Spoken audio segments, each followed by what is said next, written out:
Capítulo 4. As leis da atração. Se você quiser encontrar um amigo, descobrirá que eles são muito raros.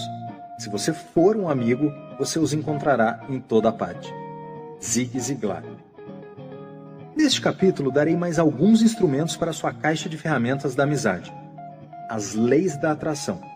Essas leis descrevem certos fatores que, quando presentes, servem para aumentar a probabilidade de que dois indivíduos serão atraídos um pelo outro e experimentarão um resultado positivo quando interagirem. Uma vez que essas leis possuem um papel crucial ao moldar as relações humanas, se você puder incorporá-las em suas próprias interações, elas irão proporcionar maneiras adicionais de fazer amigos. Pense em cada lei da atração como uma ferramenta que melhora a eficácia de sua relação. Você não precisa usar todas para ter sucesso. Na verdade, você não deve fazer isso, pois algumas das leis não são adequadas para suas características pessoais, nem são feitas para trabalhar com diferentes tipos de relacionamento, como um encontro único com um vendedor, em oposição ao desenvolvimento de uma amizade de longa duração. Escolha as leis que combinem melhor com você e use-as em suas interações com as pessoas de seu interesse. A lei da semelhança. Algo em comum. Pessoas que compartilham as mesmas perspectivas, atitudes e atividades tendem a desenvolver relações próximas. O ditado "pássaros de mesma plumagem voam juntos" é verdadeiro. Pessoas são atraídas por quem possuem os mesmos interesses. A necessidade de evitar a dissonância cognitiva explica por que isso é verdade. Dissonância ocorre quando duas ideias ou crenças opostas são defendidas. Essa diferença, real ou percebida, cria ansiedade. Pessoas com visões semelhantes reforçam umas às outras e, portanto, aumentam a probabilidade de atração mútua. Semelhanças também aumentam as chances de que os indivíduos se encontrem de novo. Reforço mútuo mantém ou eleva a autoestima, o que leva a uma sensação maior de felicidade e bem-estar. Indivíduos que compartilham os mesmos princípios e crenças raramente experimentam dissonância e se sentem seguros um com o outro. Tendem a experimentar menos conflitos, porque percebem o mundo de maneira semelhante. Essa identidade leva a uma maior percepção de felicidade, a uma sensação de ser entendido. Quando pessoas se encontram pela primeira vez, até mesmo a percepção de identidade aumentará a atração mútua. Farinha do mesmo saco. No começo da minha carreira, notei que a maioria dos agentes do FBI parecia entre si e compartilhava as mesmas ideias. Isso pode ser explicado pelo princípio psicológico da semelhança e atração. Agentes do FBI, encarregados de contratações, tinham a tendência de contratar novos agentes parecidos com eles. Quando o recém-contratado ganhava experiência para participar do processo de seleção, ele também inconscientemente escolhia indivíduos semelhantes. Com o passar das décadas, o FBI se tornou povoado por agentes que compartilhavam as mesmas ideias, se vestiam da mesma forma e pareciam iguais. Com a chegada do Programa de Ação Afirmativa, mais mulheres e minorias foram contratados. Quando esses indivíduos ganhavam experiência, eles selecionavam pessoas mais semelhantes a eles. Baseado no princípio psicológico da semelhança e atração, o FBI atualmente reflete melhor a diversidade da população americana. Semelhanças conectam as pessoas. Encontrar coisas em comum rapidamente estabelece uma conexão e um ambiente fértil para desenvolver amizades. Aristóteles escreveu: "Nós gostamos daqueles que se parecem conosco e que possuem os mesmos objetivos. Gostamos daqueles que desejam as mesmas coisas que nós." Desenvolver relações é fácil se você encontrar algo em comum com o outro. As pessoas automaticamente esperam que os outros pensem como elas, principalmente quando encontram alguém pela primeira vez. Portanto, quando encontrar alguém pela primeira vez, você pode trabalhar com essa predisposição procurando coisas em comum. Quando analisar alguém à distância, procure por potenciais interesses em comum. Você pode encontrá-los, por exemplo, na maneira como a pessoa se veste. Um indivíduo usando uma camiseta de um time esportivo sugere ao menos algum interesse no time. Mesmo se não torcer para esse time, você pode usar essa informação para começar uma conversa, principalmente se for interessado por esportes. O que a pessoa está fazendo também pode servir como base para estabelecer uma conexão. Se ela está levando um cachorro para passear, lendo um livro ou empurrando um carrinho de bebê, você poderá tirar valiosas informações para identificar potenciais inícios para uma conversa e ou interesses em comum. Tatuagens também podem oferecer dicas sobre o interesse das pessoas. Tatuagens são permanentes. Na maioria das vezes, quando alguém faz uma tatuagem, pensa bastante sobre qual desenho quer fazer e onde. Uma pequena tatuagem de uma folha de maconha, localizada numa parte proeminente do corpo, indica uma atitude decidida quanto ao assunto. Se você se opuser à maconha, será melhor procurar por um amigo em outro lugar. A maneira como uma pessoa interage com os outros também pode indicar sua disposição pessoal. Uma pessoa que se senta encurvada na cadeira e não interage facilmente com os outros possui uma disposição diferente de alguém que se senta com as costas retas e facilmente conversa com as pessoas ao redor. Se a sua personalidade diferir significativamente de quem está na sua frente, a probabilidade de desenvolver uma relação próxima diminui. Após fazer contato inicial, ouvir o que o outro tem a dizer, você pode dar dicas adicionais de suas preferências. Faça um esforço consciente para dirigir a conversa na direção das coisas que vocês possuem em comum. Conversar sobre experiências compartilhadas, interesses, hobbies, trabalhos ou qualquer outro assunto em comum aumenta a conexão e o desenvolvimento da amizade. Aqui vão algumas ilustrações de quão rápido você pode encontrar coisas em comum com outros indivíduos. Experiência contemporânea. Uma experiência contemporânea significa que você e a pessoa que acabou de conhecer compartilham os mesmos interesses e atitudes. Por exemplo, se você encontrar alguém vestindo uma camiseta com o símbolo do Chicago White Sox e você é um fã do White Sox, então vocês compartilham um interesse contemporâneo. Entretanto, só porque alguém está usando uma camiseta do White Sox não significa que seja torcedor. Além do interesse, para construir uma conexão, podem ser usadas declarações empáticas para explorar observações ou hipóteses que você possa desenvolver em relação a quem acabou de conhecer. Considere a seguinte conversa. Brian. Oi, meu nome é Brian. Qual é o seu? Christine. Christine. Ryan. Então você torce pelo White Sox? Declaração empática. Christine. Desde pequena. Brian. Eu também. Ao usar uma declaração empática, Brian descobriu que Christine é apaixonada pelo White Sox. Uma vez que o interesse comum foi estabelecido, ele pode agora se concentrar nesse assunto e a conversa fluirá naturalmente. Se Brian não fosse fã do White Sox, ele poderia recuar para o interesse comum do beisebol, como na seguinte conversa. Brian. Oi, meu nome é Brian. Qual é o seu? Christine. Christine. Brian. Então você torce pelo White Sox? Declaração empática. Christine. Desde pequena. Brian. Eu gosto de beisebol, mas torço pelo Cubs. Christine. Eu não acompanho a segunda divisão. Nota. É óbvio que Christine, além de possuir senso de humor, desdenha do rival do seu time favorito. Uma vez estabelecido que Brian e Christine possuem interesse em beisebol, mas torcem para times diferentes, Brian pode usar essa informação para iniciar uma conversa sobre os pontos positivos e negativos de cada time. Pessoas que compartilham a mesma cidade podem rapidamente construir amizade, principalmente quando se encontram fora dessa cidade. Outros bons assuntos para construir amizade são trabalho, posições políticas, crenças religiosas, amigos em comum e experiências semelhantes.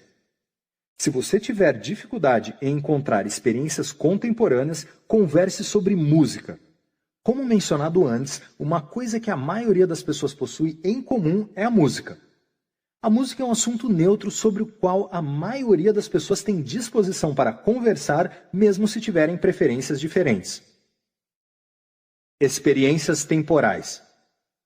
Experiências compartilhadas através do tempo, como estudar na mesma escola, o serviço militar ou morar na mesma área, aumentam as oportunidades de fazer amigos.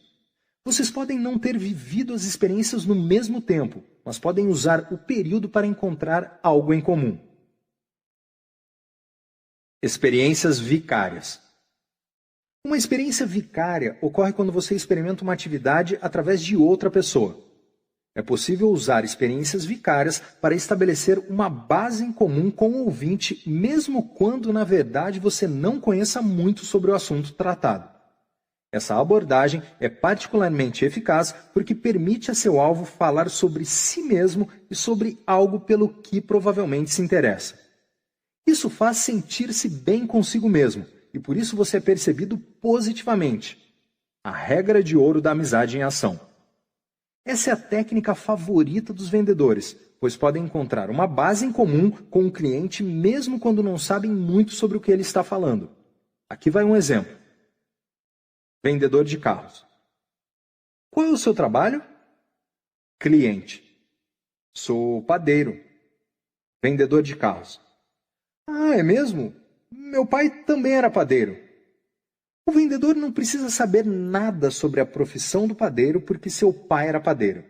Você pode usar essa técnica para encontrar algo em comum quando encontrar uma pessoa pela primeira vez. Audrey. Onde você trabalha? Susan. Trabalho com planejamento financeiro. Audrey. Ah, interessante. Minha irmã é contadora. Nós sempre temos algum parente que trabalha no mesmo ramo da pessoa com quem conversamos. No caso de Audrey, sua irmã é contadora, que é um campo semelhante ao planejamento financeiro. Se você não possuir um parente que trabalhe no mesmo ramo, pense em algum amigo que trabalhe. Usar a técnica da experiência vicária pode ser útil quando você está tentando estabelecer uma relação. Porém, tenha cuidado. Não minta para quem você está encontrando pela primeira vez. Se a relação continuar, então a verdade pode ser revelada. Quebra de confiança, principalmente quando acontecer no começo de uma relação, pode rapidamente fazer o tiro sair pela culatra. A lei da atribuição equivocada. Às vezes, fazer amigos é simplesmente uma questão de estar no lugar certo, na hora certa. Quando as pessoas se sentem bem consigo mesmas e não atribuem a sensação boa a uma causa específica, tendem a associar a causa com quem está fisicamente mais perto. Se for você, então a pessoa próxima o valorizará não por algo que você tenha feito, mas por causa da atribuição equivocada. De certo modo, o que temos aqui é um caso de benefício colateral. Considere este exemplo. Quando as pessoas se exercitam, seus cérebros liberam endorfinas. A liberação de endorfinas proporciona uma sensação não específica de bem-estar. Uma vez que o efeito das endorfinas não é diretamente atribuído ao exercício, a sensação boa tende a ser atribuída a outra pessoa se houver alguém por perto. Pense nisso como o benefício colateral, já que a sensação é atribuída equivocadamente à pessoa mais próxima, ela é percebida inconscientemente como a causa da boa sensação, portanto, parece mais atraente. Como usar essa informação para fazer alguém gostar de você?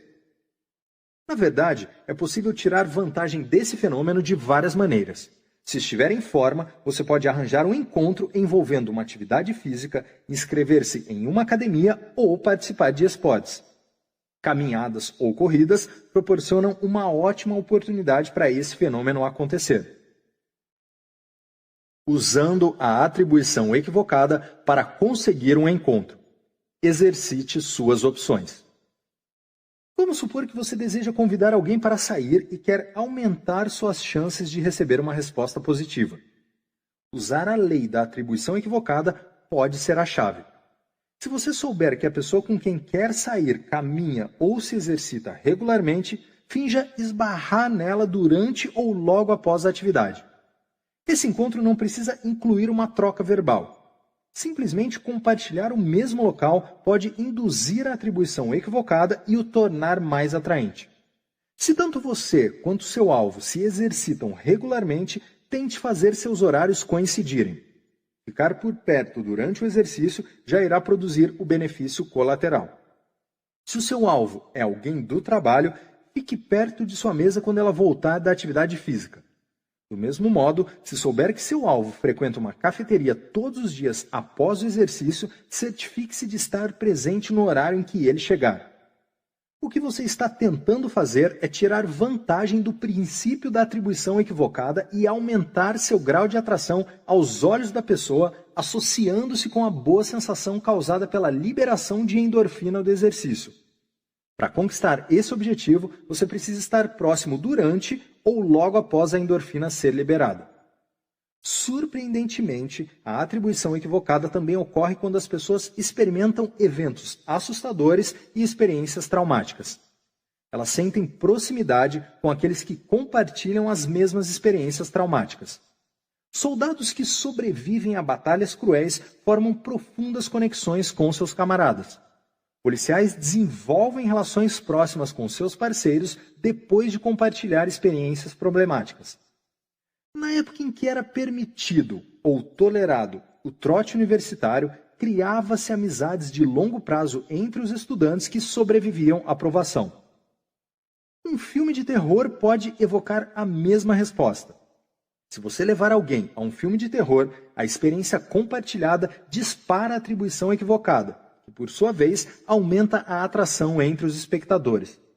Por essa razão, levar seu alvo para um filme de terror é ideal para o primeiro encontro, pois isso aumenta a chance de atração mútua em uma nova relação. Do mesmo modo, se a sua relação de longo prazo está minguando, vá saltar de paraquedas, andar de montanha-russa ou participar de alguma atividade que crie a percepção de perigo. A experiência compartilhada irá aproximá-los e revigorar sua amizade ou seu romance. A lei da curiosidade.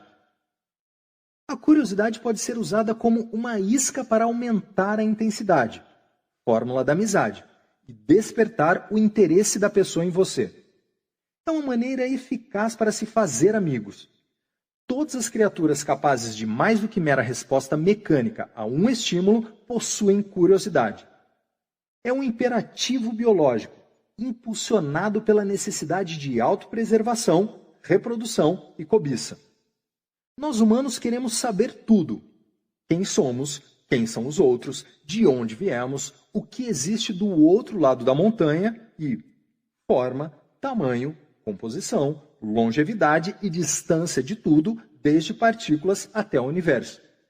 Para sobreviver, os animais acima do nível primitivo devem entender o ambiente onde vivem. Além disso, devem descobrir qualquer mudança nesse ambiente para serem capazes de responder adequadamente. Uma vez que é a sobrevivência que está em jogo, as mudanças nas imediações, aquelas que afetarão de maneira pessoal o indivíduo, são as mais importantes. A maneira mais eficaz para descobrir mudanças é procurando-as. Portanto, um barulho na mata chama a atenção do gato que começa a espreitar.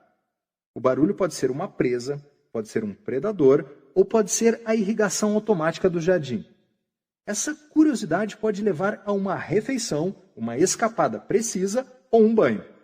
De qualquer modo, precisa ser investigada.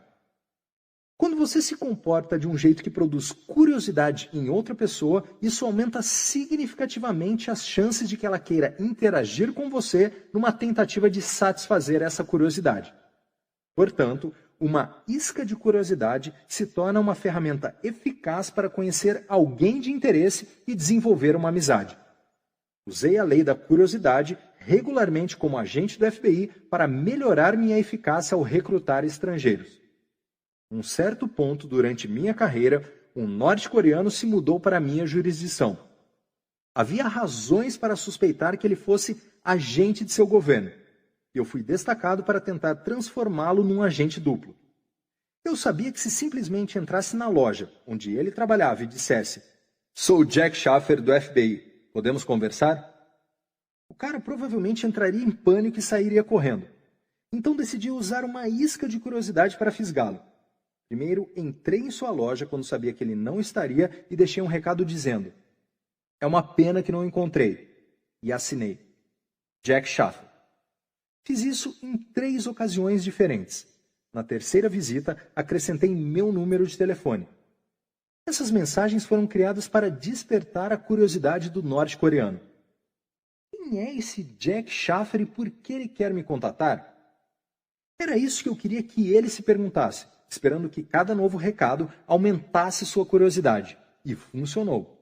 Após receber o recado com meu telefone, ele me ligou e marquei um encontro mais tarde naquela semana. A lei da reciprocidade.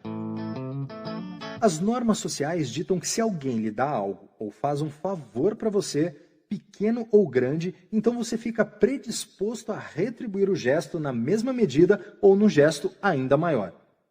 Organizações tiram proveito disso enviando cartas com calendários ou outros pequenos presentes junto com um pedido para doações. As pessoas ficam predispostas a obedecer porque receberam algo em primeiro lugar e sentem obrigação de retribuir de alguma forma. A lei da reciprocidade é uma ferramenta muito eficaz para se fazer amigos. Quando você sorri para alguém, essa pessoa sente obrigação de retribuir o sorriso. Um sorriso sinaliza aceitação. As pessoas gostam de se sentir aceitas. O princípio da reciprocidade é disparado quando as pessoas se tornam cientes de que alguém gosta delas. Uma vez que uma pessoa descobre que alguém gosta dela, então esse indivíduo se torna mais atraente. As pessoas tendem a retribuir as mesmas sensações que os outros lhe causam. Reciprocidade produz os resultados mais dramáticos quando as duas partes da interação formam boas primeiras impressões ou possuem sensações naturais em relação ao outro. Não diga de nada. Diga: na próxima vez que alguém agradecer por algo, não diga de nada. Ao invés disso, diga: sei que você faria o mesmo por mim. Essa resposta invoca a reciprocidade. A outra pessoa ficará predisposta a ajudá-lo quando você pedir um favor. A lei da revelação prévia. A reciprocidade também está ligada à abertura na comunicação. Indivíduos que revelam mais informações pessoais possuem mais chance de receber em troca o mesmo nível de informação. Esse fenômeno fica ainda mais pronunciado se quem está se comunicando possuir interesses em comum com o interlocutor. Revelação prévia promove a atração. As pessoas sentem proximidade com outros que revelam suas vulnerabilidades, pensamentos íntimos e fatos sobre si mesmos. A sensação de proximidade aumenta se as revelações são emocionais ao invés de factuais. Isso acontece em parte por causa da intensidade de tais revelações, que afetam positivamente o fator de simpatia da pessoa. Revelações muito genéricas reduzem a percepção de abertura, e assim a sensação de proximidade. Revelações íntimas demais geralmente destacam falhas de caráter e personalidade, reduzindo o fator de simpatia. Pessoas que fazem revelações íntimas cedo demais numa relação geralmente são percebidas como inseguras, o que reduz ainda mais o fator de simpatia.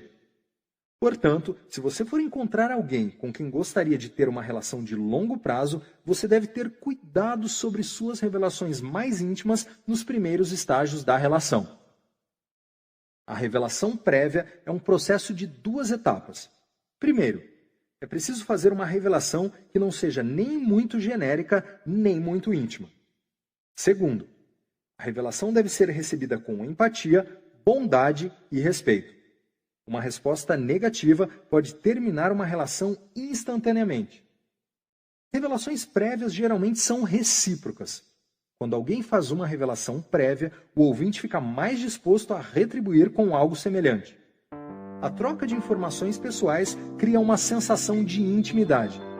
Uma relação na qual um lado faz revelações pessoais, enquanto o outro continua a fazer revelações superficiais, não está progredindo e provavelmente chegará ao fim. Quer aumentar a longevidade da sua relação? Use a abordagem João e Maria. João e Maria, na clássica história infantil, se aventuraram pela floresta e, para terem certeza que encontrariam o caminho de volta, deixaram um rastro de migalhas de pão por onde passavam. Recomendo que use a técnica da migalha de pão para distribuir informações sobre você mesmo. Relações tendem a definhar com o tempo. Para aumentar a longevidade, libere revelações num longo período de tempo. Quando uma pessoa encontra alguém em quem pode confiar, ela geralmente sente a tentação de escancarar suas comportas emocionais, contando coisas demais, rápido demais, sobrecarregando o ouvinte. Revelações devem ser liberadas em um longo período de tempo para assegurar que a relação lentamente seja incrementada em termos de intensidade e proximidade. Um constante gotejar de informações, igual às migalhas de pão de João e Maria, aumenta a longevidade da relação porque cada parceiro continuamente sente a proximidade que surge com esse gotejar de revelações. Revelações mútuas criam confiança. Pessoas que fazem revelações pessoais se tornam vulneráveis à pessoa para quem confidenciam. Revelações mútuas criam uma zona de segurança, pois cada pessoa expõe suas vulnerabilidades e tende a proteger revelações para evitar um constrangimento mútuo resultante de uma quebra de confiança. Usuários de redes sociais tendem a depender mais de revelações para criar uma sensação de proximidade, pois não recebem dicas verbais e não verbais que seriam trocadas no caso de uma interação face a face. A veracidade da informação trocada online é sempre algo suspeito. Portanto, isso força usuários a passar mais tempo verificando as informações. Uma vez que a veracidade é estabelecida, a falta de presença física aumenta a probabilidade de revelações mais íntimas online, e por sua vez leva à ilusão de uma relação mais próxima. A lei da atração pessoal. A atratividade é um benefício tangível para aqueles que a possuem. Embora o ditado diga que a beleza está nos olhos de quem vê, a realidade é que cada cultura possui seus padrões para aquilo que julga atraente. Embora esses padrões possam mudar com o tempo, a maioria dos membros de uma cultura internaliza o consenso do que é considerado bonito. Atratividade não é algo absoluto. Você pode se tornar mais atraente se estiver disposto a se esforçar para alcançar esse objetivo. De acordo com Gordon Wainwright, autor de Teach Yourself Body Language, Aprenda a Linguagem Corporal em Tradução Livre, qualquer pessoa pode aumentar sua atratividade se mantiver contato visual, agir descontraidamente, vestir-se bem, adicionar um pouco de cor ao seu guarda-roupa e ser um bom ouvinte. Wainwright também reforça a importância da postura e do comportamento e sugere que durante uma semana você endireite as costas, encolha a barriga, levante o queixo e sorria para aqueles que encontrar pela frente. Com o resultado de muitos experimentos, Wainwright prediz que você começará a ser tratado com mais cordialidade e respeito e irá atrair mais as pessoas. Pessoas atraentes são percebidas como possuidoras de mais atributos positivos. Homens e mulheres bonitos são geralmente julgados como mais talentosos, bondosos, honestos e inteligentes do que os menos atraentes. Estudos controlados mostram que as pessoas se esforçam para ajudar indivíduos atraentes, seja do sexo oposto ou não, porque querem ser aceitos e amados pelas pessoas atraentes. A atratividade pode ter implicações financeiras. Numa escala de menos atraente para mais atraente, pessoas menos atraentes ganham de 5 a 10% menos do que indivíduos de aparência média, que por sua vez ganham 3 a 8% menos do que aqueles considerados atraentes. Pesquisas também mostram que estudantes atraentes ganham mais atenção e melhores notas de seus professores. Pacientes bonitos ganham cuidados mais personalizados e criminosos atraentes recebem sentenças mais leves.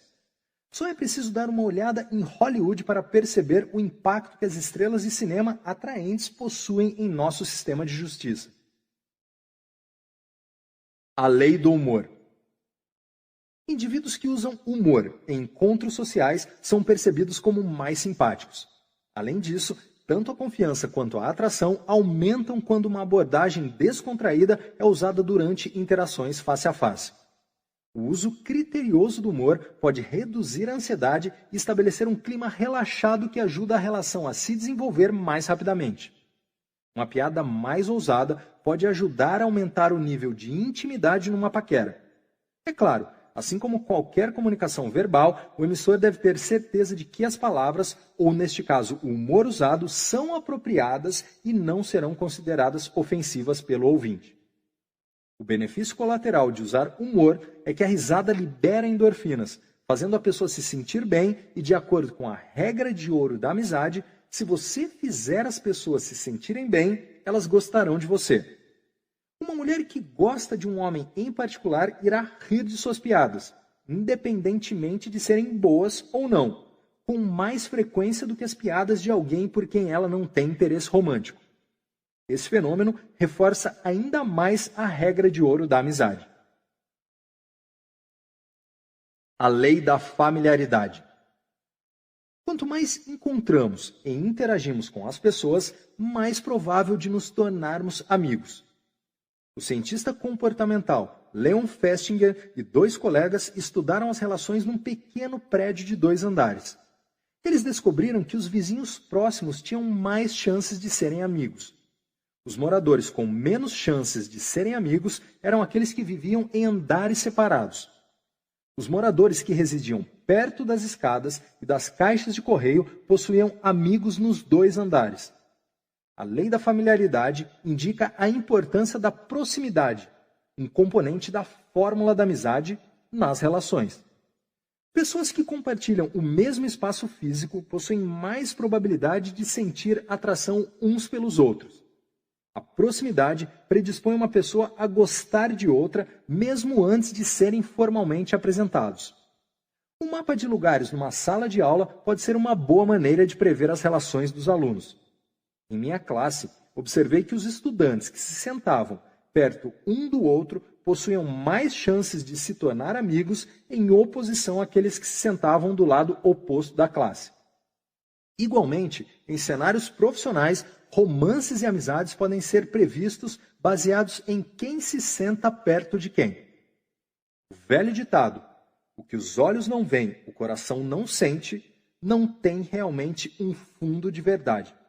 Quanto mais longe um casal viver do outro, maior a probabilidade de que sua relação não sobreviva. A lei da associação.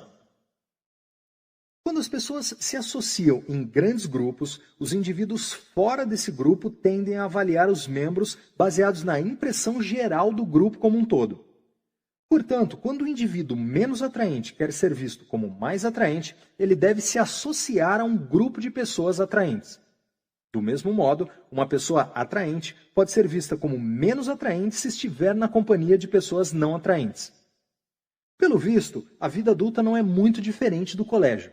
Se você quer ser popular, você ainda precisa andar com as pessoas populares. Numa situação de negócios, isso significa que você deve sempre tentar fazer amigos para cima e não para baixo. É importante levar em consideração as pessoas com quem se associa. Se quiser ser visto como bem-sucedido, você deve andar junto com pessoas de sucesso. A lei da associação funciona de maneira diferente quando, ao invés de observar como a atratividade de uma pessoa é afetada por pertencer a um grupo grande, o foco recai sobre como as pessoas são comparadas e percebidas quando estão na presença de apenas uma ou 2 pessoas. Nessas circunstâncias, se uma pessoa quer parecer mais atraente, ela deve ser vista na companhia de um indivíduo menos atraente. Esse fenômeno ajuda a explicar o comportamento de possíveis compradores que visitam um apartamento decorado à venda. O comprador sai de sua própria casa, que é satisfatória pela manhã. Após passar o dia olhando apartamentos decorados, ele volta para aquilo que agora percebe como uma casa não atraente. A casa original se torna menos atraente porque ele a compara com os apartamentos mais elegantes que viu recentemente. A lei da autoestima. As pessoas gostam de se associar a indivíduos que exibem níveis elevados de autoestima. Portanto, tais indivíduos possuem mais facilidade para atrair os outros e fazer amigos. Indivíduos com autoestima elevada também são confiantes e se sentem confortáveis sendo o centro das atenções. Também se sentem confortáveis para fazer revelações sobre si mesmos, que é uma base importante para criar relações próximas. Para pessoas com autoestima elevada, a rejeição faz parte da vida e não influencia o valor que fazem de si mesmos. Por outro lado, pessoas com baixa autoestima não gostam de revelar informações pessoais. Sua inabilidade para fazer isso serve como um mecanismo de defesa contra críticas e rejeição. Revelar informações pessoais é o caminho para uma relação mais próxima. Infelizmente, para uma pessoa com baixa autoestima, esse é o caminho mais evitado. Ironicamente, é o medo de revelar informações pessoais que pode levar à rejeição. Justamente aquilo que a pessoa com baixa autoestima quer evitar. Existe uma linha tênue entre autoestima e arrogância. Pessoas arrogantes geralmente se sentem superiores e se distanciam dos outros. Por essa razão, são percebidos como diferentes. Como resultado, a probabilidade de atração mútua se reduz significativamente, exceto com outras pessoas arrogantes que compartilham suas atitudes e comportamentos. Na sociedade americana, homens e mulheres geralmente definem sua autoestima de maneiras diferentes. Em termos gerais, os homens derivam sua autoestima e condição social de sua habilidade de ganhar dinheiro, impressionar as mulheres e possuir objetos caros como carros e propriedades. Por outro lado, embora o mercado americano passe por uma mudança significativa com mais mulheres se formando na faculdade do que homens, ainda é verdade que muitas mulheres derivam sua autoestima e condição social de sua beleza física, juventude e relações com os outros. Essas diferenças ficam evidentes quando apresentadores de TV pedem a participantes para descreverem brevemente a si mesmos. Homens geralmente descrevem suas ocupações. Sou um eletricista. Enquanto mulheres descrevem suas relações. Sou esposa e mãe de 3 filhos. Com mais mulheres trabalhando fora do lar, elas também provavelmente começarão a se identificar com suas profissões ao invés de suas relações. Quando se trata de estabelecer relações amorosas de curto ou longo prazo, mulheres de status elevado, jovens e fisicamente atraentes tendem a se juntar a homens de status elevado, potencial para ganhar dinheiro e renda disponível. Esse padrão de formação de casais é semelhante às estratégias típicas de acasalamento. Homens escolhem mulheres jovens e fisicamente atraentes para assegurar a procriação, e mulheres escolhem homens ricos para alcançar a segurança necessária para criar os filhos. Homens com baixa autoestima tendem a escolher mulheres menos atraentes e mulheres com baixa autoestima tendem a escolher parceiros com menor renda disponível. Às vezes, indivíduos de menor status podem fingir um status mais elevado numa tentativa de estabelecer relações com pessoas fora de sua alçada. Por exemplo, um homem pode fingir ter muito dinheiro comprando vários presentes caros para uma mulher, dirigindo um carro que não pode comprar ou gastando um dinheiro que não possui.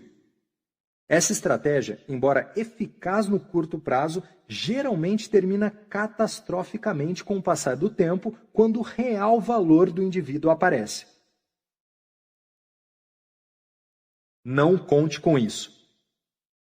Um dos meus alunos me contou sobre uma tática comum entre seus amigos quando saíam à noite.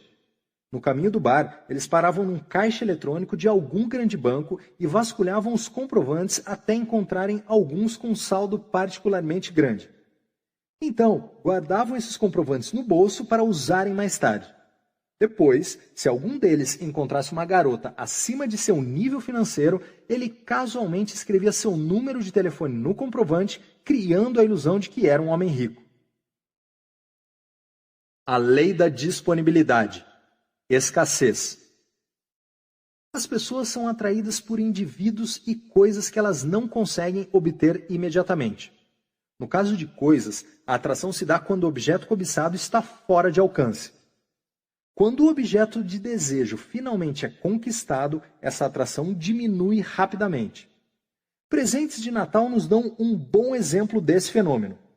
Os brinquedos que as crianças cobiçam por todo o ano são descartados alguns dias após a manhã de Natal. A lei da disponibilidade também é verdadeira para a interação humana, principalmente nos estágios iniciais de uma relação. Aquela dica sobre namoros que a sua mãe lhe contou possui mérito científico. Um indivíduo não deve se disponibilizar imediatamente para a pessoa desejada. Um certo nível de indisponibilidade fará de você um pouco mais misterioso e desafiador. Lembra de Vladimir, o espião sobre quem discutimos na introdução deste livro? Como você pode se lembrar, após dias lendo o jornal silenciosamente, ele me perguntou por que eu continuava aparecendo todos os dias. Dobrei o jornal, olhei para ele e disse: porque quero conversar com você. Então eu imediatamente retornei para o jornal e continuei ignorando. Esse gesto aumentou ainda mais sua curiosidade e criou escassez. Finalmente, ele decidiu falar comigo, mas eu o ignorei, aumentando seu impulso de querer conversar. Quanto mais proibido, maior o desejo. Os pais conhecem muito bem esta lei. Você disser para o seu filho não fazer uma coisa, ele vai querer fazer isso ainda mais. Minha própria filha passou por uma fase rebelde na adolescência. Uma vez, ela trouxe um jovem rapaz para nos conhecer em casa. Ele tinha cabelo espetado, tatuagens cobrindo a pele exposta e uma moto. Eu, cordialmente, o cumprimentei sem dizer o que realmente sentia sobre ele ou o quanto estava desapontado com a escolha da minha filha. No dia seguinte, ela me perguntou o que eu achava do jovem rapaz. Eu queria pedir que ela nunca mais o encontrasse novamente, mas sabia que, se aumentasse essa restrição, ela ficaria mais motivada para continuar saindo com ele. Ao invés disso, escolhi uma estratégia. Disse à minha filha que sua mãe e eu a tínhamos educado para fazer bons julgamentos e que confiávamos em suas decisões. Se ela sentisse que o rapaz era uma boa pessoa em sua vida, apoiaríamos sua escolha. Nunca mais vi o rapaz. 10 anos se passaram. Minha filha agora tem 26 anos. Nós estávamos na cozinha, lembrando de sua adolescência.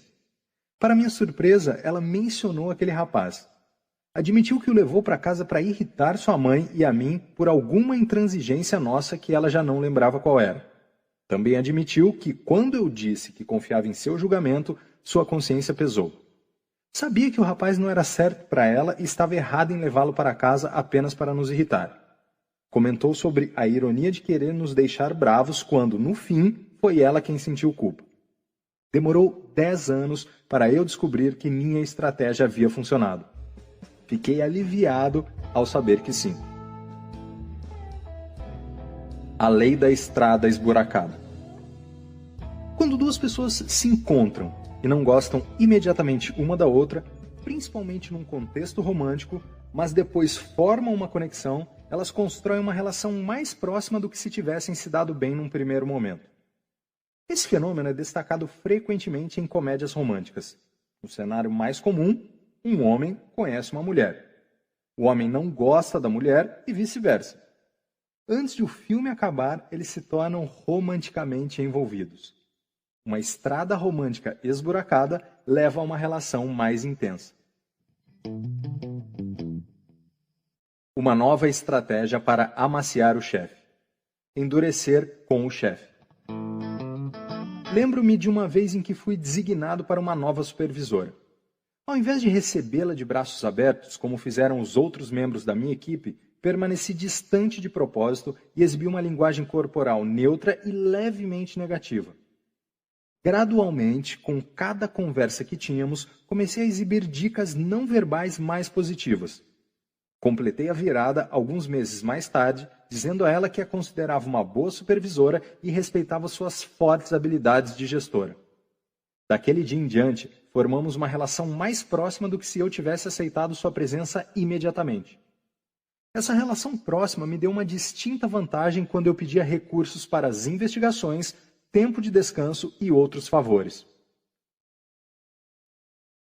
A lei da personalidade.